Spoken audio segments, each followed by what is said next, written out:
Today is the Rundown, Tuesday, August 2nd. It's brought to you by Mott and Bow. Mott and Bow is a New York City-based company that makes ridiculously comfortable jeans. I got a couple pairs myself.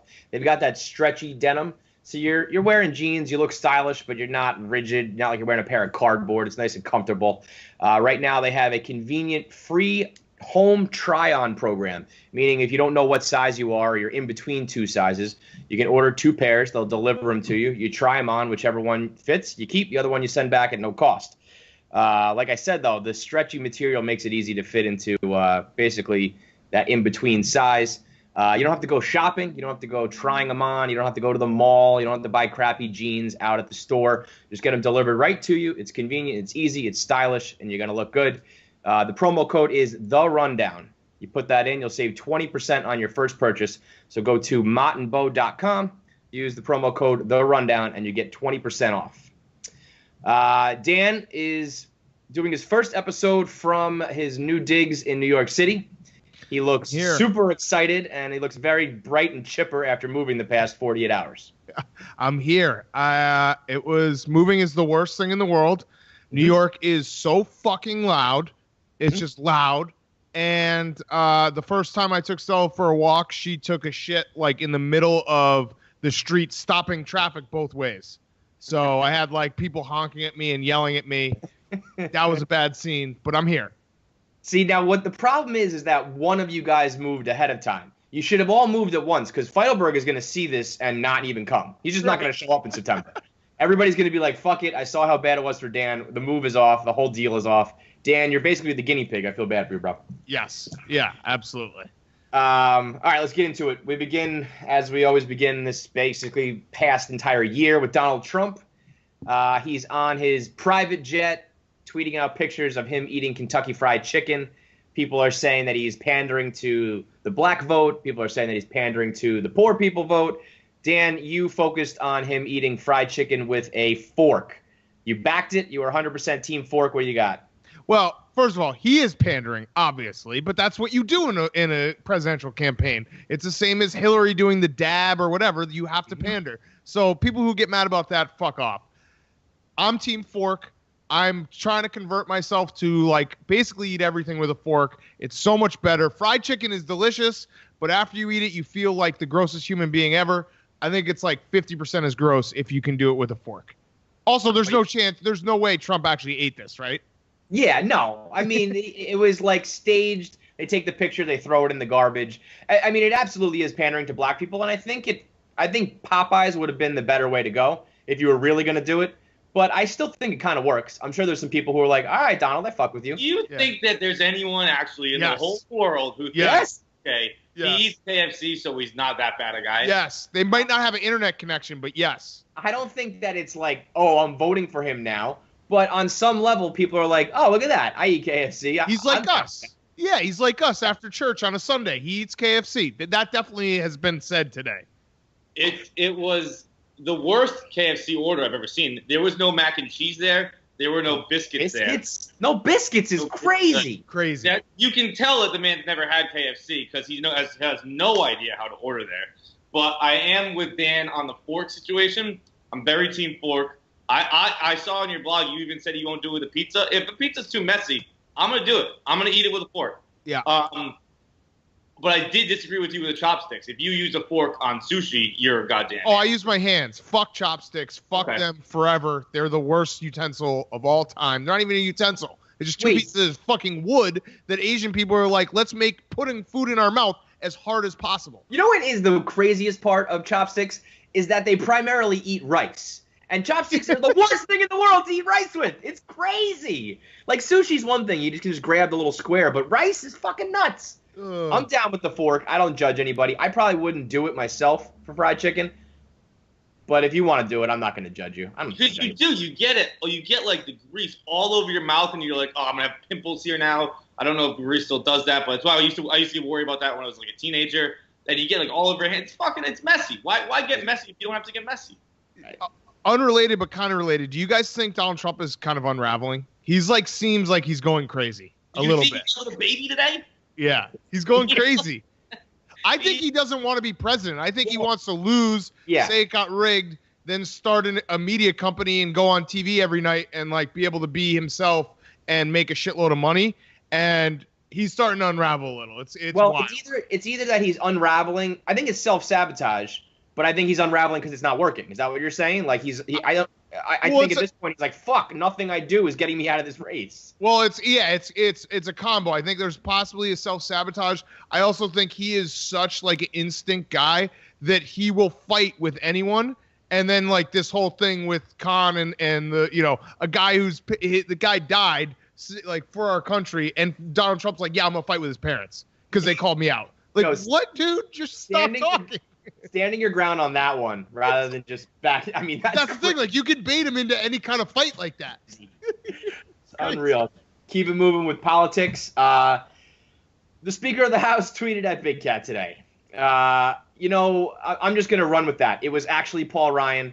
He actually tweeted you about Harambe.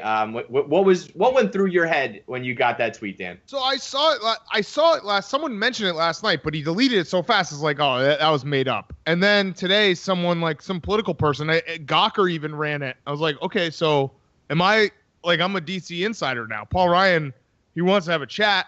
I'm kind of in the Illuminati. We're trying to get a guerrilla elected president. I don't know. It feels good. It feels good to finally be. My political career has finally taken off. So 2020, right? That's where I'm eligible for president. This is the start, right? This is my Obama speech in 2004. Fights. What do you got on? I guess Harambe getting 5% of the vote. The tweet to Dan. Any Harambe you want to go? Go ahead. I think Paul Ryan's just in a tough spot, like because he has to back Trump, but he like really doesn't want to back Trump. So he's just trying to find a way to get out of it right now. And if Harambe is the exit, Harambe is the exit.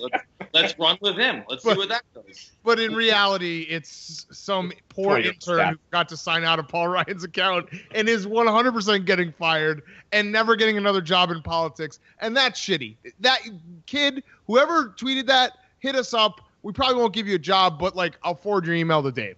We'll give you a shout out on Twitter, and that'll kind of be worth it, right? We got two great.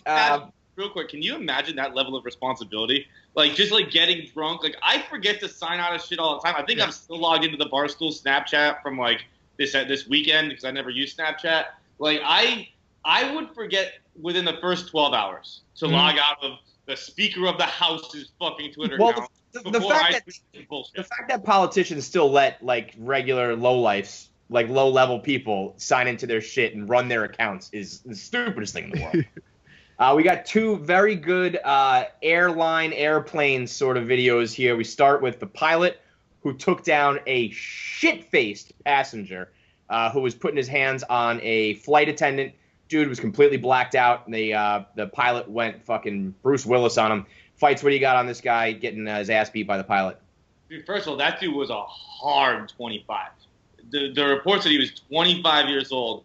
That was a hard 25. Like whatever this guy's been doing, he has like every right to be that drunk because that dude's seen some fucking shit in his day. I don't know what exactly he's done in his life to make him look like a 40-year-old man, but he's 25. Yikes. So I kind of get it, and also I feel for both sides in this situation. Because, yes, the pilot's got to be, that's his aircraft. He's in control. I've also been pretty drunk on a plane before, and I just wanted to get the fuck off when it could. Like, the plane had landed, right? Yeah. And the plane had landed, and he was trying to get off. And he was like, just let me off this fucking plane. And, like, I've never gone that far, but I can see how someone goes that far.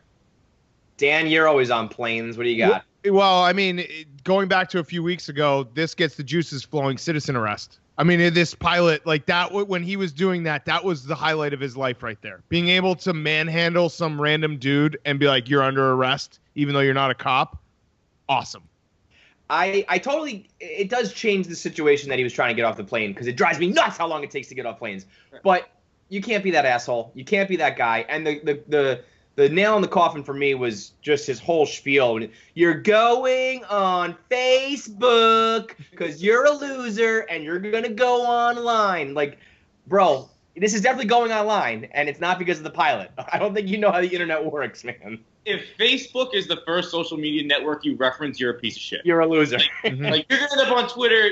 I'll even give you YouTube. You're gonna end up on YouTube. If the first thing that comes to your mind is you're gonna end up on Facebook, you're a piece, and you deserve to be arrested. You absolutely deserve to be arrested. The other video we got, I think maybe even better than the pilot taking that guy down. Vanilla Ice at the Delta gate, screaming at the chick behind the counter because he missed his flight. He says that he was there. He got there an hour early, was just sitting by the gate, did not hear any announcements. They closed the door and would not let him on the plane. Dan, what do you got on the Vanilla Ice meltdown at the counter?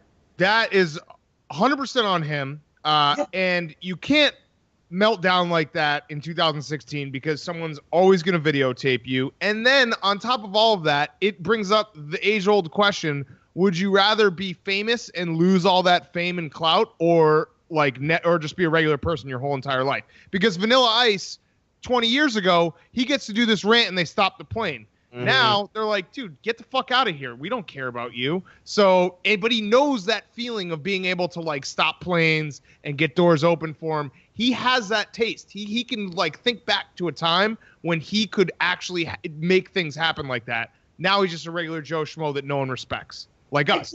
I think he still had such a great run in the early 90s, even if it was a couple years. Well, it's gotta suck. It's gotta suck. Well, I mean, I'm sure those people didn't even know he was Vanilla Ice. I'm sure they didn't, the chick might not have even known. Yeah. So he's fallen that far.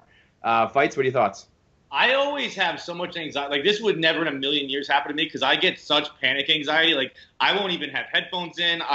For the 20 to 40 minutes leading up to my flight, I'll take everything out and I'll just sit there like a kid waiting outside the principal's office, being I can't miss this flight. I'll drink. I don't even drink Cokes, but I'll drink energy drinks to try and keep myself up if it was a late night flight or something like that. I have a high level anxiety just living day to day. Never mind when I'm fucking waiting to get on a plane. So this would never happen to me. But I do feel for Vanilla Ice because this wasn't even really a meltdown. He yelled a little bit. If he wasn't Vanilla Ice, this is a nothing argument. This is not. You cannot be on his side on this one. He was just sitting there, not paying attention, and missed the fucking flight. It's totally his fault, and it would never happen to me, like I said. But this isn't. If I was sitting in the airport, I wouldn't go, oh, that random person is having a meltdown. I'd say Vanilla Ice is having a meltdown. But I'm that guy's pissed off. Everyone's pissed off in a fucking airport. I wouldn't say it's a meltdown. I still don't understand though how people can't comprehend that the person who's standing at that gate has nothing to do with it. That's that person has the hardest job in the world because they just get shit on all day and none of it is their fault. Weather, mechanical issues, fucking stewardess is missing, and it all comes to them and people like Vanilla Ice yelling at him. I can't stand when people yell at those people. I don't even know what they are. What are they? Flight gate opera? I don't even know what they're called. That's how low they are. I don't even know what name. Yeah, they don't have a title. But that's also that's just what your job isn't even taking tickets. Your job just being the face and getting yelled at. Yeah. Customer service. When I call Verizon because my internet's out, I lay into that dude. That dude is not his fault. I wait till the manager. I always wait till I get to the next level to start going crazy. I do. I try to play sweet with the lower level so that you get to the next level, then you go crazy. Yeah, no, I don't go crazy right away. It's just once I start getting attitude a little bit, then it's all right, fine, I'm fucking coming right back with it. But I did love the guy who kind of interjects into the whole situation. Fuck that guy. That's what I was gonna say. That dude, shut the fuck up, mind your own fucking business. The way Vanilla hit him with that was so perfect. It's dude, you're gonna get on your plane, shut the fuck up. I'm going through something here. Let me go through it and shut your goddamn mouth. I love how Vanilla, he said, get your viral video. He saw the camera. He's get your fucking viral video and shut your fucking mouth. I love that move. That's I know you know who I am because you're fucking filming me. So go ahead, take your video, sell to TMZ, but keep your mouth fucking shut while you stand back there and do it.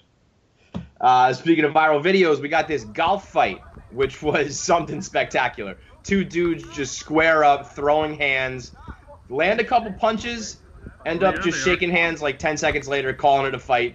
Fights, what do you got? I was going to say I hate people like this. I hate anyone who takes golfing seriously at all. If you're anything but in a good mood, while golfing, fuck you. If you're like questioning my strokes, fuck you. If you're like actually playing and telling people to be quiet, fuck you. But once they shook hands, I was like, all right, you know what? That's kind of golf. That's all the golf etiquette's there. You know, they got their punches in, and then they shook hands, and that was it. Off to the clubhouse for beers. I'm totally cool with that. Danny boy? Nothing gives me more pleasure when the guy who's like coming in real hot and wanting to fight gets it right in the face. Because that was the whole fight. That's why they shook hands. The guy who wanted to fight initially thought he was going to win the fight, got tagged real nice in the face, and then after that point, he's like, I don't want to fight anymore. I'm sorry. That's some sweet justice. He came in so hot with like his like Jean-Claude Van Damme. Like, he had his elbow up and shit, like doing weird. Like that's not even how you really fight. When that hat came flying off, he was cooked. It was over. You were done, dude. Tyson, everyone's got a plan until you get punched in the face. Like, yeah, you want to be in the ring until you get fucking hit, and you're like, yo, get me out of here. This is stupid. You guys both blogged this today. Peter Thiel, I think that's how you say his name. I still don't really know who he is. He has this idea of how to live forever. He's found the fountain of youth, and it basically sounds like he's going to take young people blood and pump it into old people and make them young again. Both of you guys blog this. You both had completely opposite takes.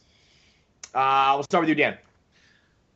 I'm so for this in every single way. I know the common thread here is going to be, why would you want to live forever? Because getting old sucks. But from what I understand, Peter Thiel wants to like get young again by drinking like young people's blood. And if I can figure out a way to get rid of hangovers and just being old or getting older, please do it. I'll do anything. I'll fucking drink the blood right now. I'll drink baby DNA. I'll fucking do anything so that the hangovers can stop. I think a lot of people my age group agree with me. Dan, I totally agree with you. I would love for all that to stop. And I have a pretty good way. It's just die. Like I don't have the balls to commit suicide. But if I went to the doctor tomorrow and he was like, you have cancer, I'd be like, oh, okay. And he'd say, oh, I know that people take this news differently. I'd be like, no, I'm fine with it. It's totally cool. Like, good. Let's knock this out. No, we don't need any new tests. Like, I'm gonna go home and thanks. I'll catch you later. First of all, there are so many people out there with cancer right now who are probably like, fuck you, man. Secondly, I know I get this. I have the reputation of being like so miserable, and I understand why. But Feidelberg like legitimately wants to end his life. So that's suicide, dude. I said I don't have the balls for suicide. Okay, but here's the counter argument to people who are like, oh, you'll just live forever.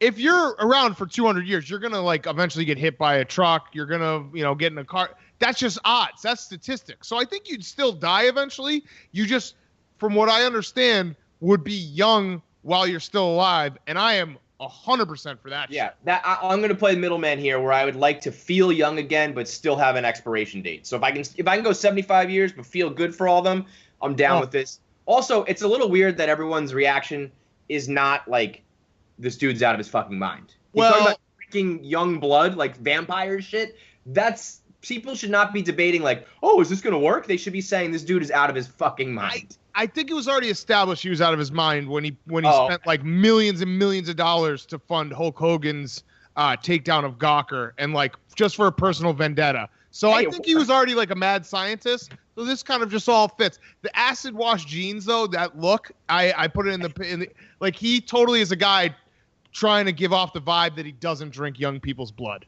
And you're like, but you do.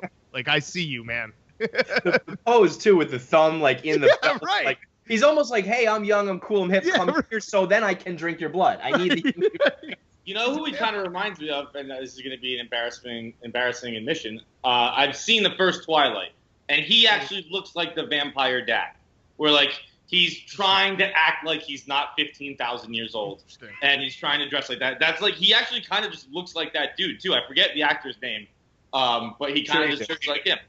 Sure, you forget him. I'm sure, yeah. Twilight fanboy over here. To be honest, I think it kind of even sounds like Peter Thiel. Like that part could be wrong. Are your Twilight posters making the trip to New York too? Roll them up, nice, put them in the tube. The first one wasn't bad actually. I think I might have seen the second one too, and that one was very bad. Maybe you probably saw all 6 of them or whatever. Twilight is for 11-year-olds, John. Just like this 11-year-old who's in the news saying that you got to go travel. This little son of a bitch laid out all the reasons why you have to travel the world. He said that he's been to 65 countries in 4 years. That would be a lot if it was like a lifetime. In 4 years, he's gone to 65 countries, fights. You tore this dude apart with like a 20,000-word salvo. What's your thoughts on this dude and his travel words? That was a really long blog, but I was hot. And you needed every word. Blog. I don't know if you've seen it yet, Dan. The blog opens up with 4 years ago, my life was really boring. Bitch, you were 7. You were fucking 7. Fuck you, you little fucking shit. You want to know boredom? Every day when I roll out of bed, I go, fuck, we got to do this again. That kid got to go to school. He got to hang out with his friends. He got to go. He had toys. He gave away his toys because he'd rather hang out with his mom. He thinks his mom is more fun than toys. He says he feels sorry for the kids who get toys instead of time with their parents. Little fucking kid, I had Nintendo 64 and Sega, so save your fucking tears for someone else. I hated everything about this kid. He made me so fucking mad. I used the video in the blog. It was Larry David when they're talking about like his hemorrhoids or whatever, and he's like, "Shut the fuck up! Just shut the fuck up!" And I watched that video like 7 times throughout the blog just to keep my fire going. I hate this kid. I'd kill this kid. I'd kill him. Dan? Here's the good news, though. This kid's going to wake up when he's like 20 and be so embarrassed with himself, and all his friends are going to make fun of him. So, because we all had stupid thoughts when we were kids. We're already making a big leap that this dude has friends at all. Okay, but we all had these really dumb thoughts. You remember like the kid who went to like, Jamaica and built houses and really just put in a nail and was like, "Oh yeah, I like saved everyone." No, you didn't. You fucking built like one house, and it's probably like all the people hated you, and it was just like a bunch of white people pretending to help a bunch of black people in a third world country. So that's what this kid, like, he's gonna wake up and he's gonna realize like, shit, like I'm really a douchebag, and that's gonna be a great moment. So I'm okay with him right now. Keep going, kid. Go to fucking 120 countries. When you get to like college, people are gonna Google your name and be like, "Fuck you, you're a douchebag." I love Dan just shitting all over Habitat for Humanity there. Just like, fuck that whole program. It is kind of ridiculous. I mean, I know some people do shit, but 65 countries in 4 years. I mean, you're literally just traveling. You're just on planes and trains and going from spot to spot. I mean, he says he doesn't have time for school, so he doesn't go to school. Yeah, good. I'm happy this kid's gonna grow up to be like a fucking illiterate moron. This kid is the worst. I hate him and his mother. You had like snack time and nap time. You could ride your bike. He's right on the verge of getting into that phase where all you do is like jerk off and watch porn and live your life. And he's gonna ruin it all by traveling around the fucking country. Couch for life. Couch for life. Fuck this kid and his travel. Dude, he wants to grow up and be a YouTuber. So you're right. He's going to be an illiterate goddamn asshole when he gets older. That's what he wants. He likes, one of his things was he's like, you get to see culture. Dude, I'm white, so I've never had a fucking culture, and it's perfect. It's perfect. Like it. Your culture is hot, and your culture food sucks, and it stinks. My culture is air conditioning and Domino's. My culture is fucking beautiful. Fuck your culture. I'm going to spin it a little bit for him. The one plus is if you're going to travel in your life, do it on someone else's dime. So he's smart on that part because like every like year I'll be like, "Oh, I should go somewhere," and like flights. All right, I'll just stay around for the weekend. Like you just don't go anywhere once you fucking have to spend the money yourself. So he's smart in that respect. Fuck going places. If you need to go places, to enjoy your life, that means your actual life sucks. You know what I mean? This kid's an illiterate idiot. Fuck going places. Fuck culture. Fuck other countries. Yes. Let's go. Vote for Donald Trump. Build a fucking wall. We wrap up today. Last story. This is a big one, I think, for everyone involved here. Big day, momentous occasion. We basically have proved that flossing is a complete fucking scam. It means nothing. There's no scientific data to back up the value of flossing. I think it's all an elaborate hoax that's been made up by Oral-B and dentists everywhere to just sell meaningless floss. I never really felt bad about not flossing in the first place, but now I just feel great knowing that all these assholes out there who have been flossing with the fucking string between their teeth and their gums bleeding and all that nonsense, how stupid do those people feel today? John, I know you're hardcore team no floss with me, right? Very hard. And I tweeted this, and I think it's probably one of the smartest things I've ever said.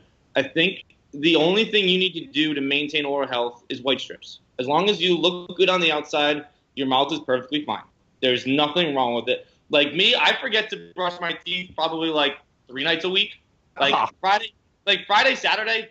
That's a rarity. I'm brushing my teeth before I get into bed on that one. And then look at me. I'm the whitest teeth here. So fuck all of you. Yeah. This is like when John says that he doesn't sweat, so he doesn't need to like shower or use deodorant or wash his clothes. You're going to tell me that your teeth are white, so your breath doesn't smell. You have to at least brush your teeth. No, I forget. I brushed them twice today already, in fact. But so during the week, I'm very good with it. But like everything, on the weekend, shit kind of falls apart. And I forget to brush when I go to bed. See, I forget just because blogging life. Like if I get up and the first thing I do is eat something, then I'm not brushing my teeth. So I'll forget. So as a person who does forget, this is a real big relief. So I'm very happy to hear this news. I'm a morning brusher. I'm a big morning. It's the nighttime when I'm already tired and I'm like, I don't want to get up now. Yeah. Like, if you brush your teeth at night, you're a tryhard. You're an overachiever. Okay? You just yelled at me for not doing it. No. You have to brush once. You can't miss a whole day.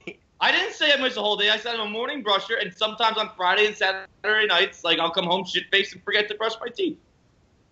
You just have to brush once a day in the morning. That's it. The nighttime is over the top. You're going to close your mouth. It's going to get gross no matter what. It's like showering before the gym. It makes no sense. This rundown was the most like anti-intelligent rundown we've ever had. I love it. Whatever. That's what we call a Feilenberg rundown, Dan. Yes. So says you. Next, we're going to find, I'm sure there'll be another study that says you don't have to brush your teeth at night, and me and John will be vindicated on that one too. That's it. A lot of topics today. We did it all in like 27 minutes. That was a tight-ass rundown. Anything for the after show? I just want to shout out this angle because I can see that I'm like a shadow, so not really fat. That you might want to keep this until I'm gonna keep this angle. I looked at myself. I was like, "Ooh, you look good today," but you can't even see myself. Yeah, you like mysterious. Yeah, but I do look good.